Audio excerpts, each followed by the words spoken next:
The woman pulled back the sheet covering the body. Just one glance at the guy's crotch and she knew the dead man's identity was a fake. Right then the body's arm fell off. On it had to read 3 words, Rex Nemesis and toothpaste. Before they could figure out what it meant, someone showed up. In Albania, stealing a corpse is a really serious offense. Get caught and you're looking at least 3 years in jail. But they had no other choice. When a hitman's being hunted by other hitmen, Julie's first thought was her old friend. When they got to the old friend's place, they found he'd been murdered, and his body had been taken to the morgue. But Julie didn't buy it. The guy was way too good. Your average hitman couldn't take him down. That's when Edward's fiancée had had enough. First being chased by hitmen, now breaking into a hospital to steal a body.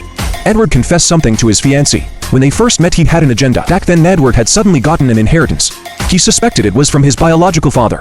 Investigating it, he found the money was linked to his fiancée's family's mining business.